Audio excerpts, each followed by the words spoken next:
Hey everybody, welcome to Freedom Talk. I'm so glad to have someone here I consider almost an old friend now, but someone who certainly has played a key role in keeping our country accountable to the Constitution. Sheriff Richard Mack, welcome to Freedom Talk. Thanks. It's great to be back with you, Kelly. And I think that we're both in the same fight. We might carry a little bit different briefcase, if you will, but we're both in the same fight. And I thank you for the work that you've done. Well, thank you. And you know, I have certainly these two books, and I've talked to you before, and you've been very inspiring for me to make a stand as a citizen. And I probably wouldn't be sitting in this seat here right now if I didn't have certain people who modeled just the courage it takes to stand up to our country. And we live in unprecedented times, and we're going to unpack some of that. But first off, I want to lead off with a video that I just watched that I think is fantastic. Never address the oath of office. Yet every single cop has to swear an oath of allegiance to the Constitution. Why don't we examine what the role of law enforcement, of sheriffs, of chiefs of police, what is our role in the protection of the American Republic, of our constitutional republic? The ultimate goal of all three branches of government, and we're the executive branch, we're the executors of the law, is to protect liberty. And if we have to do that against the FBI or the IRS or the EPA or the CDC or the USDA, then that's our job. Sheriffs, let's do our duty and protect the people from all enemies, both foreign and domestic, as we've promised to do, and save our country. We have the power. If the sheriffs of this country will just unite and be unified in keeping their oath of office and defending the American people against oppression and abuse of government, we could take back our country tomorrow. Yeah, this rings so true to me. And I know that it's been years ago now, but you went head to head with the federal government, I believe, under Barack Obama. And you had the federal government weaponized against you, the IRS, and who else did you say went? DOJ, was it? What did I do? Say that again. Who was it that went after you from the federal government? It was actually before. It was actually before Barack Obama. It was actually just 1 year after I won the lawsuit against the federal government, and the person I beat at the Supreme Court sent his agents to raid my office. And this is very political, very militaristic, of politicizing lawfare, obviously. But it was a hit. It was a hit against me. Clinton paid me back. So I sued the Clintons in 1994, won a case against them, a major case, a major landmark case, June 27, 1997. That lawsuit pretty much was responsible for ending my tenure as sheriff in my hometown. People got fed up with it. It lasted for a long time, over three and a half years. And people didn't want, in this small town, they didn't want an activist sheriff. They wanted a hometown sheriff. Yeah. And I knew it was going to be politically difficult to survive this lawsuit when I first told my wife I needed to do this. And she blessed it. She goes, "We weren't looking for a job when we landed this one." Yeah. And I said, "Okay, I'm going to take that as a yes." And so I lost my election about 9 months before this decision came out. And if it had been reversed, I might have stayed in as sheriff. But you know, this is the Lord's work, and He calls, and we try to answer as best we can. And so my wife said, when we lost, she says, "We're supposed to be doing something else now." And I was really disappointed. This was my favorite job, and we put a lot into this. And and I quit a good job to come and run for sheriff in Arizona. Yeah. But she was right, and I knew she was right. So I had some friends and people where I started my police career up in Provo, Utah, asked me to come there and run for sheriff. And I wanted to stay as sheriff. I still wanted to be sheriff. And I did it. I moved back to Provo, where I served as a police officer. And I was thrilled with it. And not only that, but momentum was on my side because they have what Utah really does conventions. And so just like the Republican National Convention or the DNC, the Democratic National Convention, they have those in every county in Utah to see who's going to go to the primary. And so the top two go to the primary. Well, I beat my incumbent opponent 2-1. Yeah. 2-1. And momentum was on my side. And so it's like the Clinton administration is scrambling now to see, how do we stop this? How do we stop this guy from getting back as sheriff? We already got rid of him in Arizona. We don't want him back. And so on June 8th, I think it was June 8th is the primary.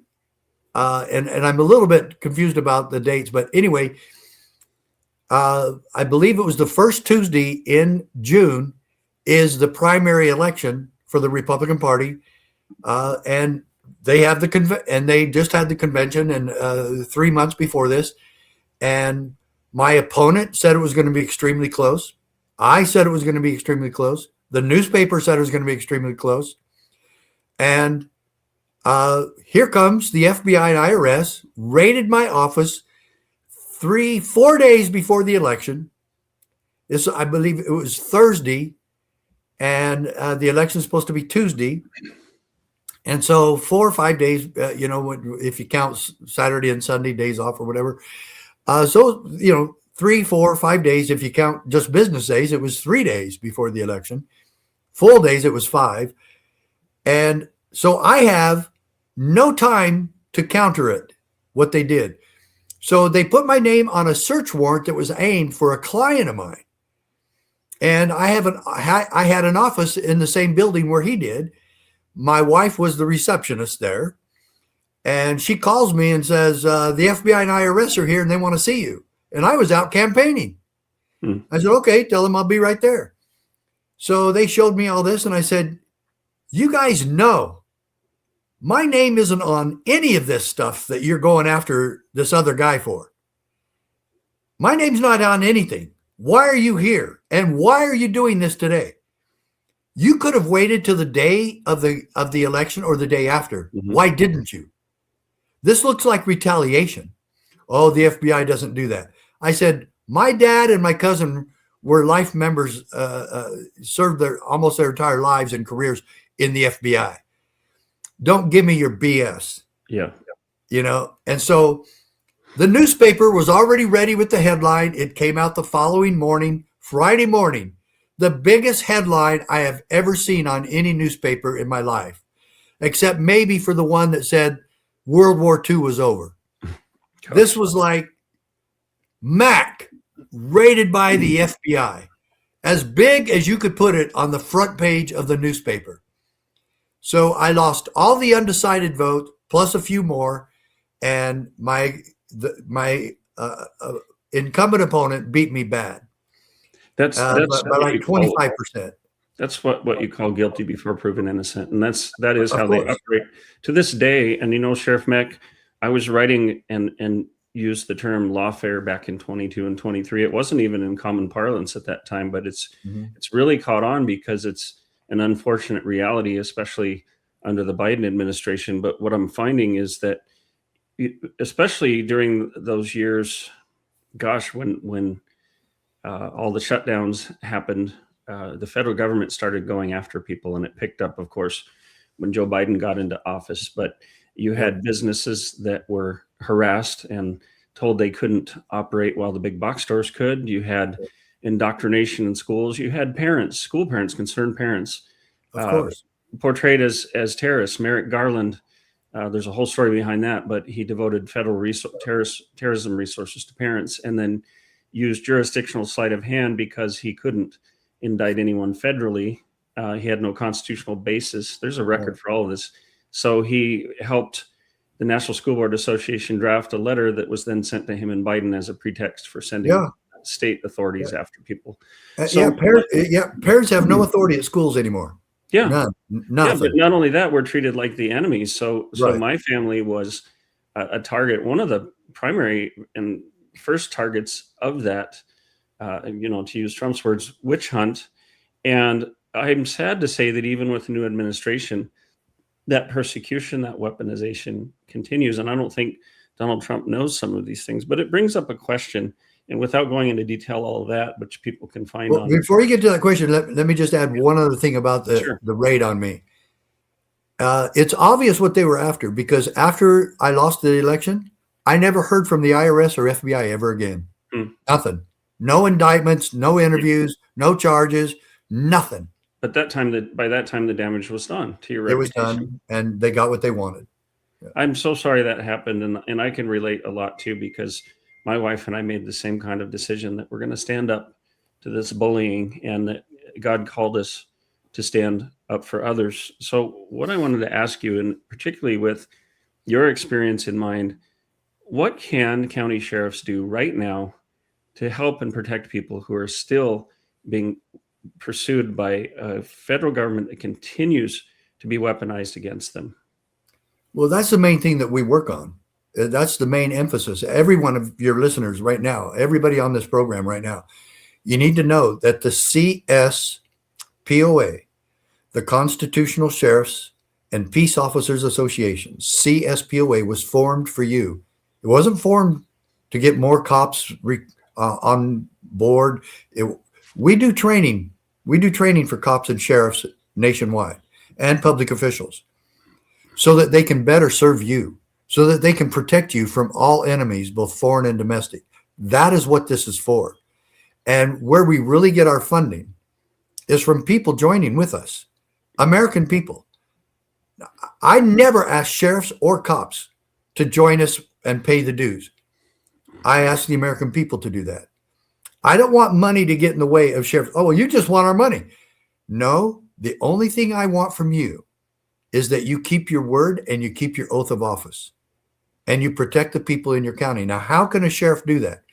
Well, first of all, if there's anyone from the government, state, local, or federal, that is violating your rights, violating your civil rights, violating your God-given rights, violating the law against you, using lawfare against you in any way, the sheriff should do what we call interposition, put himself in the way. And this is the most peaceful and effective solution for really protecting liberty that there is anywhere in the country.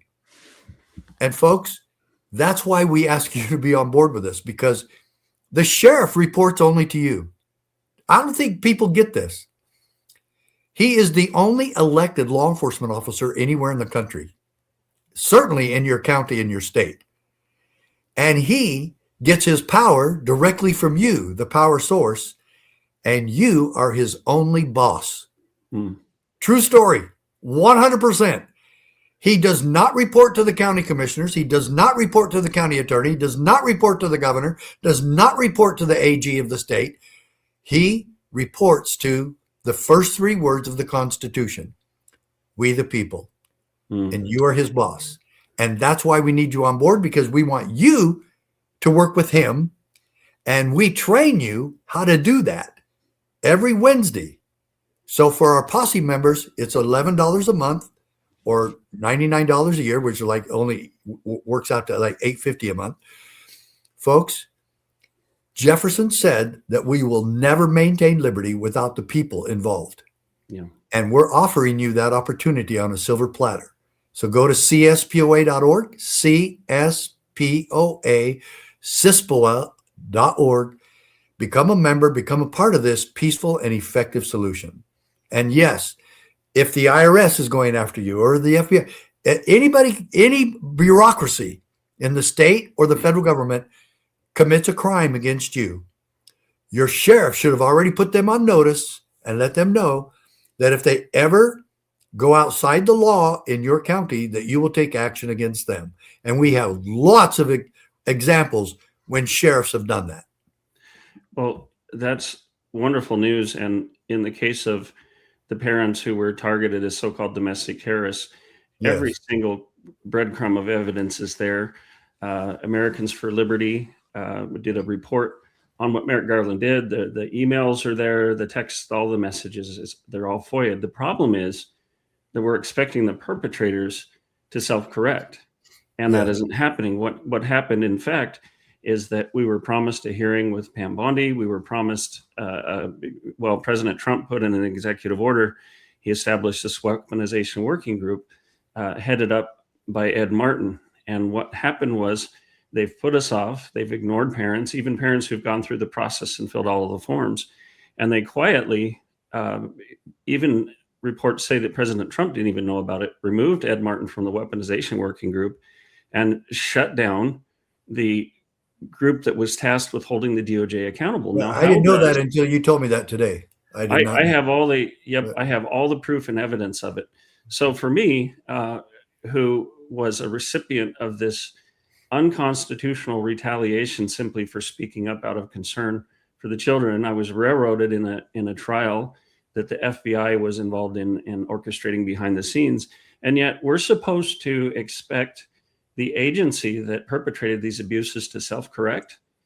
And so recently I was in a meeting with someone in the DOJ in DC, and because of what he was saying, I was concerned and I started recording, and I discovered, and I have the recordings, that they're still referring to school parents as terrorists, that they got rid of Ed Martin and here's why. And I was present at this meeting with Ed Martin too, because he went after Adam Schiff. So they went after him instead of Adam Schiff.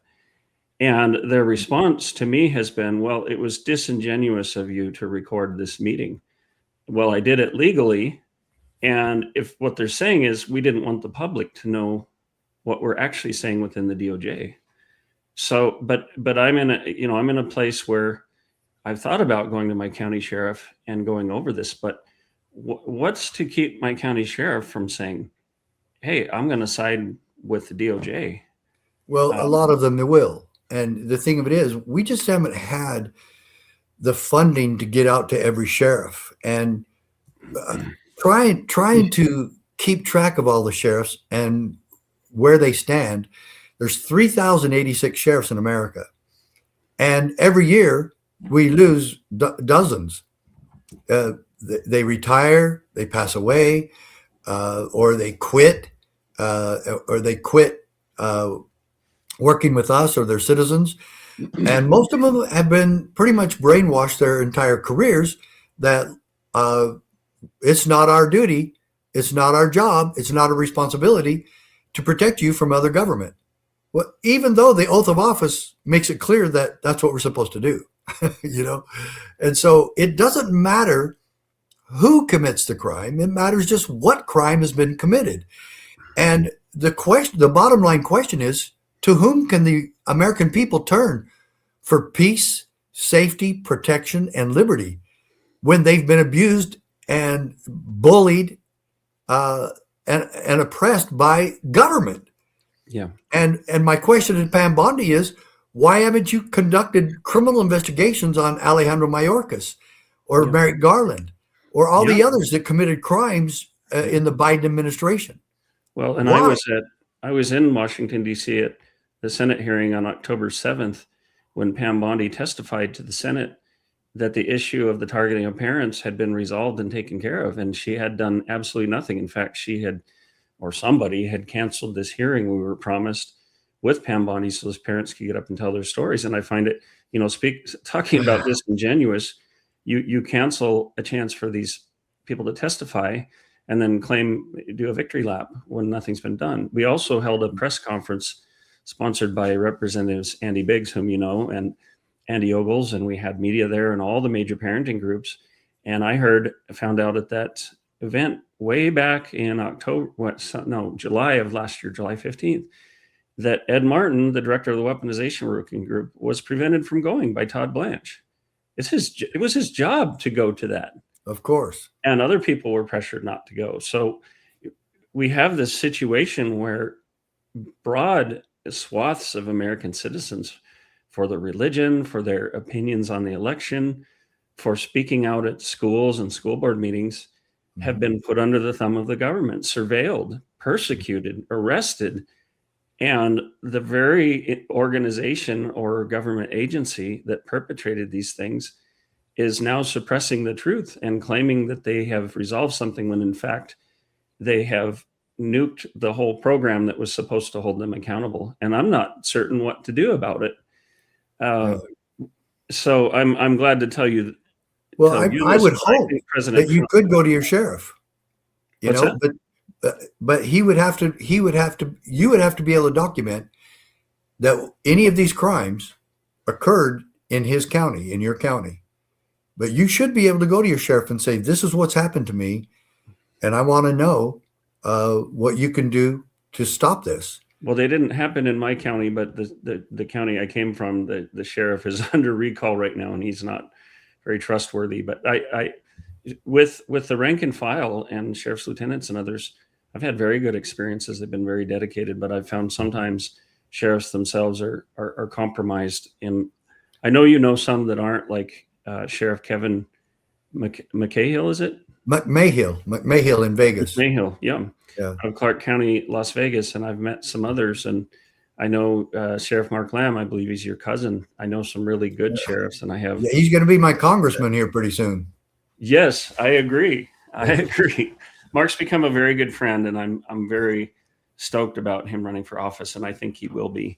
But I want to ask you this, Sheriff Mack: are you satisfied that after what happened, particularly during the Biden administration, with the targeting of so many Americans, that Americans are getting the justice and accountability that they voted for? No, not at all. And I think it's by design in more ways than one. But I think the Democrats now are still starting. Well, they started from during the campaign of going after Trump, just the same as they did when he was running. That they're constantly attacking, charging him, arresting him, doing everything they can to stop him, including assassinate him. And I don't get all of this, but I think it's had a profound effect on President Trump. I think he's always having to play defense, except maybe with the Iran war. Obviously, he took that offensive approach, and even on that, the Democrats and some Republicans have gone after him. And I don't blame Trump for not following the Constitution to the letter, because he has no Congress that he can rely on or trust. Yeah, he cannot. And so if he had gone to them before he invaded Iran, there's lots of Democrats in there that would have informed Iran. Yeah. And it would have cost the lives of a lot of people, and maybe even cost the entire operation. And when you have an enemy Congress like that, that obviously are traitors to America. And I'm not talking about if they don't go along with Trump, then they're traitors. No, that's not what I'm talking about. This is far beyond just not going along or going against the president. It's far beyond that. They will do anything, including compromise the safety and security of Americans. Yeah. They've already proven that throughout the entire Biden administration and part of the Obama administration. They will prove that them winning and them promoting their agenda and promoting Democrat dogma, that is what their goal is. Not to help America, not to help us American citizens, and not to make anything better for us. Yeah. So that's what this is obvious, that they are enemy, and they bring in enemy combatants, so they're the same as. They're the ones that brought in terrorists. They're the ones that brought in the cartels, and that's the most dangerous situation in American history right now. What they have done. Absolutely, and you know the words of the founding fathers probably better than I do, and I've studied them a lot. But I believe it was James Madison who said the people are the only legitimate fountain of power. And what they are doing is they're in rebellion against the actual government, which is we the people. It's a government Correct. of, for, and by the people.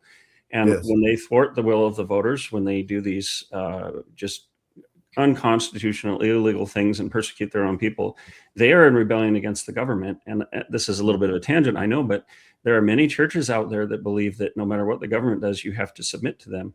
And it's a pacifist attitude. And I remember talking to one pastor. I said, we're not in the Roman Empire. We don't have an emperor.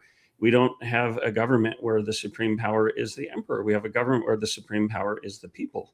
So I said, when they do wrong things, they're actually rebelling against God. They're rebelling against our God-given rights. They're rebelling against the will of the people, which is the foundation of our government. And some people, they just can't, you can't get through to them on that, because it's the same thing that Eric Metaxas talks about with Dietrich Bonhoeffer, that a number of the churches in Germany, in Hitler's Germany, either joined the Nazis or just went along to get along, but only a small minority actually stood up to them. So I'm going to cut to just a quick break here. And it's actually a little video about Freedom Talk magazine, which I want to include you in, because I want to help promote what you're doing in every way I can. America's founders warned that without knowledge and virtue, no nation can remain free. Yet through the steady infiltration of Marxist ideology, we have been stripped of both, and we're no longer a moral and educated people. To save America, we must spark nothing less than a national renaissance. That's why you need Freedom Talk magazine, the journal of truth and virtue. We cultivate enlightened thinking and principled living, offering unique insights into the issues and remarkable people defining our world. Sign up today for your free subscription to Freedom Talk magazine and join the new American Renaissance. So people can subscribe free to Freedom Talk magazine at realfreedomtalk.com. We also have a premium version with some extras for just $5 a month or $50 a year. And Sheriff Mack, I would like to offer you just even free placement in the magazine so we can help your mission. And I would love it, of course, if you shared issues with your audience. Thank you. Yeah, well, I was just going to say, I need to have that. Does it come out monthly? I would like to have it. It's yeah, absolutely. It's once a month, and it goes out to between 2 to 4 million email addresses each month. There's a looping video, the one you just saw on Lindell TV. We have several lists that we send to. The biggest one is Mike Lindell's Lindell Offense Fund list, but it is the Journal of Truth and Virtue, and those are two things we desperately need in this country that we can't survive as a republic without. A devotion and commitment to the truth and the virtue that this country is built on. This country isn't a theocracy, but it was clearly built on biblical values. Of course. The foundation of our law starts with the 10 Commandments. I've been in the DOJ building, and they have this rotunda with all these lawmakers, and Moses is there as one of them. So, I will definitely get you on a subscription, and I want to invite you to contribute content, but I also want to put a regular space in there for CSPOA. Well, thanks. So each monthly issue is around a theme. The one that's coming out in April, which I'll release in a matter of days, is centered on Iran, understanding the history, the culture, the politics of Iran. And most people don't know it, but starting in the time of Cyrus, Iran was very cooperative with Israel, with the nation of Israel. And even after Israel gained statehood, Iran did not attack them, and they quickly recognized their statehood. But because of the fanatical Islamist revolution in 1979, they became adversarial, and the whole world has paid a price for that. So I really want people to understand these things, understand the history that led up to things, really get a context. And it's pretty amazing in this issue, Sheriff Mack, because we have at least 3 Iranian American citizens who are thought leaders contributing content to that. So we can talk about that more later, and I'll make sure you get signed up and all. Well, thank you. Thank you. Absolutely. So you went to CPAC in Dallas, and I know anytime you go on social media, you're going to get mixed reviews about things, but what was your experience of CPAC? I loved it. I've only been to like 3 in my entire life. And there was a man running for Congress that really wanted me to back him, and I am backing him. His name is Lieutenant Colonel David Flippo. He's running in Nevada for U.S. Congress. I think he has a real good chance to win. He's the best candidate running. I know that.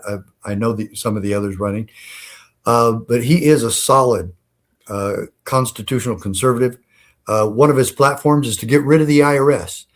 And folks, quite frankly, freedom and the IRS cannot coexist, especially as presently constituted or as the IRS has conducted themselves with their bullying platform and intimidation and destruction of American liberty. And so I'm totally with him on that. But the victim of the IRS has been American liberty since day one. I agree. From a very pragmatic standpoint, sorry to interrupt, but no, go ahead. We had the federal government attack us as a result of fighting back. We lost our home, our savings, my reputation. I now have a bogus criminal record, and it's all because I was targeted very, very unjustly. And there's more to that story. But then we come to find out that the amount of fraud and waste and abuse there is out there, like Nick Shirley revealed in Minnesota. My friend James O'Keefe is revealing everywhere. And I know recently James O'Keefe told Benny Johnson, look, I'm not going to keep putting my life on the line if nothing happens, if there's never justice. So I look at this pragmatically and say, why are we paying for our own demise? Yeah, exactly. If the government is using our money to go after us, to target us, and to give money fraudulently to spurious organizations to fund the invasion. Planned Parenthood. Yeah. Planned Parenthood. Well, yeah. Why would any Christian be continuously paying taxes to a government that uses it for such evil purposes? And Trump's the first president who's done anything to slow down the funding to Planned Parenthood. Yeah. And this is just an evil organization.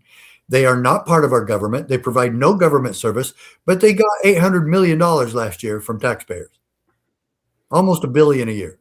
And where else in the business world or outside the Beltway could you waste money, have massive fraud uncovered, have your own organization, viz. The government, go after you with your money and then just say, oh, we're going to hand you another check. Yeah. You know, if I was representing a client and I did those things, how quickly would I get fired? Oh, yeah. You know, or criminally investigated or sued or, or worse. Yeah. You got worse and you got worse. But yeah, it's so absurd what's going on. And, I try to, on most of my podcasts that I do, and I do 3 or 4 every day, except for Saturday and Sunday. And sometimes I have Saturdays too, every now and again, a Sunday podcast. But I try to put a to-do list out there for the federal government and for President Trump. Mm-hmm. And always on the top of the list is defund Planned Parenthood, which he's done partly. I think they did it for 1 year. But and Planned Parenthood should have to pay back the money, or the congressman that did this, because it's a criminal expenditure. It's not a lawful expenditure by any stretch. Yeah. And then Planned Parenthood takes that money and funnels it back to the same politicians in campaign donations. Yeah. So our money is being used for a double whammy: criminal activity and political corruption.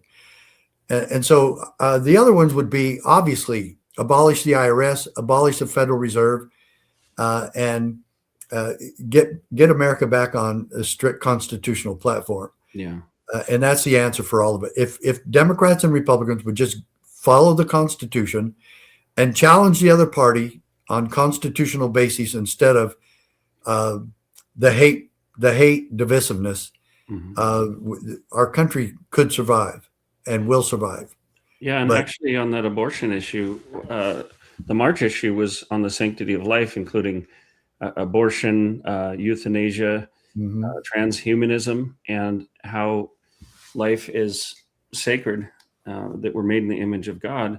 And it's interesting because right in the founding documents, we talk about life, liberty, and the pursuit of happiness. The very first one is life. We have a right to be born. That's a natural right. If we don't have that natural right, what do we have? We have a right to life. And I agree with you. Planned Parenthood should be defunded but I'd like to get back to CPAC. Tell us what you saw there. Well, oh yeah, and thank you for that.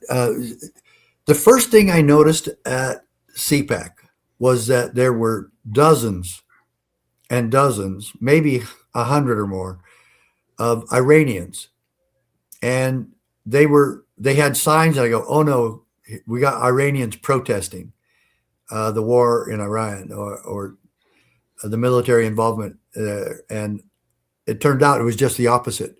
They were chanting, "Thank you, President Trump. Thank you, President Trump," over and over. And I know one of them who went, and I know his feelings on okay. it. Well, and I was standing there watching them, and I was asking them about this, and they said, "Who are you?" And I said, "Sheriff Mack, and I totally believe in America and believe in you." And they asked to take a picture with me, and I did. And it's one of my favorite pictures. I was actually interviewed by Romania, Latvia, Australia, Norway. In fact, the Norway reporter was from a professor at some college in Norway, and he asked me to have dinner with him one night so we could continue our interview. And there was another country, and I know there's 5, and I think I just gave 4, but that was a thrill for me. And also, I was thrilled to see so many foreign reporters there. And the Norway reporter said, "I want to know what a true conservative is." And I said, "Well, you found one right here." So, because this is what I don't like labels, but this is what I would label myself as: constitutional libertarian conservative. Constitutional libertarian conservative. I want government out of my life, off my back, and I want the Constitution focused on. That is what CPAC was all about to me. The parts I saw, and I didn't go to everything. Obviously, you can't go to everything. It's too much. No. It's too big. It's wonderful, and I thank CPAC for putting this on. And I was on stage twice, one with John Solomon and one with Steve Bannon. And the other group that I really was impressed with, and I've seen this before at TPUSA, and that was in Phoenix 2 years ago. It's the Chinese people who have started organizations decrying and assailing this CCP, the Chinese Communist Party. Yeah. And they're willing to risk their lives for this. Yeah. And that's what I want to ask Americans. Are you willing to risk? I know you are, Kelly, but I know that my wife and I have. Are you willing to risk everything for the holy cause of liberty? Yeah. And that's what I took from CPAC, that those people are. Well, who more than self their country loved is something in, I believe it's America the Beautiful, one of our patriotic songs. And that's a rare thing anymore. And I actually got the chance to sit down with James O'Keefe in Nashville. Oh, it's been 6 or 8 weeks ago now, and spend about 3 hours with him. And he said, everybody seems to have a price. He said, he says, my price is my life. And I said, well, my what did I say? My sacrifice is my gift to God. Like I'm here to do whatever it takes to fulfill God's will. And he said, Kelly, why don't you have a price? I said, because I'm committed to doing the right thing. And I would like to see more people do that, because a lot of people, through fear or not wanting to lose their job or lose face with or their pension or their pension. Yeah. I hear that from sheriffs every now and again. Yeah. You probably know of Matthew Lohmeyer. He lost everything writing this book. Gosh, I have it here somewhere.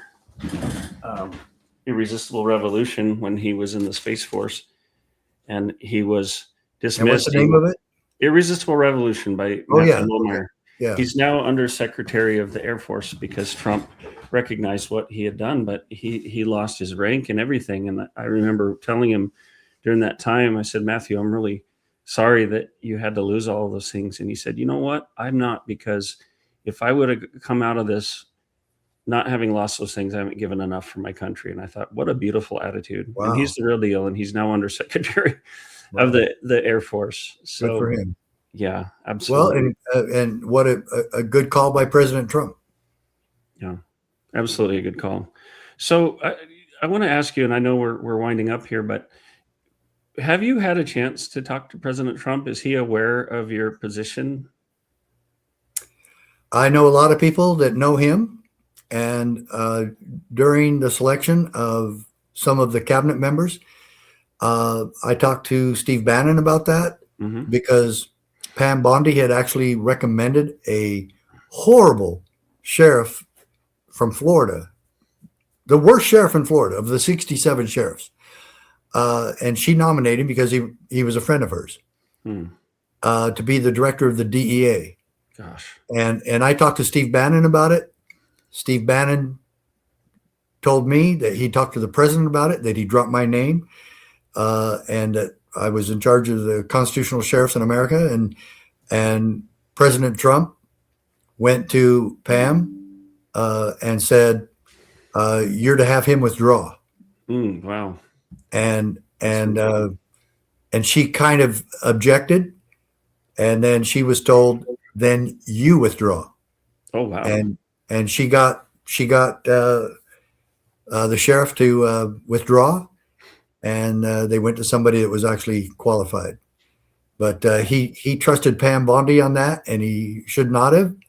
And I think Pam Bondi is very weak, and that was one of the reasons that proved it to me, that she was just picking a friend that was very liberal, probably the biggest rhino in Florida. Yeah. And that she would pick a rhino for that really made me concerned about her. Well, one thing I would want this administration to know from Pam Bondi, Harmeet Dillon, all the rest, is that we really want to see them succeed, but we also are their supervisors. So when we complain and bring up valid points, I know there are people who are very caustic in the way they do things. Yeah. And that's bad bedside manner, but they may have a point, maybe not. But what I've seen a lot of is that people will raise these concerns and then get kind of attacked by these officials. Yeah. And they're defensive. They care about their status. But meanwhile, I hear from so many Americans every day, people who are waiting on pardons, that if, a father, he goes to prison for being targeted by lawfare, his family's going to be destitute. And parents who continue to be persecuted while Pam Bondi does victory laps for having done absolutely nothing. So I hope we can change that. I talk to Steve Bannon sometimes. I'm going to be on John Solomon's show later this week. In fact, I was going to be last week, but he wanted to do all live from CPAC. But thank you. I guess I took your place. Thank you. And John's a good man. I really like John. I like Steve, and they're both willing to stand, and that's why I hang out with them. Yep. Yeah, absolutely. Well, thank you so much for all the work you do, and thank you for your kind words to me. We are definitely birds of a feather, and let's get back in touch offline and get you guys signed up. And I don't know who you need me to work with, if it's your wife or someone else, to just make sure you have a good presence in Freedom Talk, because I think that's important for the nation. Just email me where you sent the link today, and that's my personal email, and I'll follow up with that. I'll do that. Well, hey, thank you so much for coming on, Sheriff Mack. You're invited to come back anytime. We'll share this with all of our social media and send it to you so you can share it as well. Keep up the good work. Thank you so much. See you soon. All right. Bye-bye. Bye.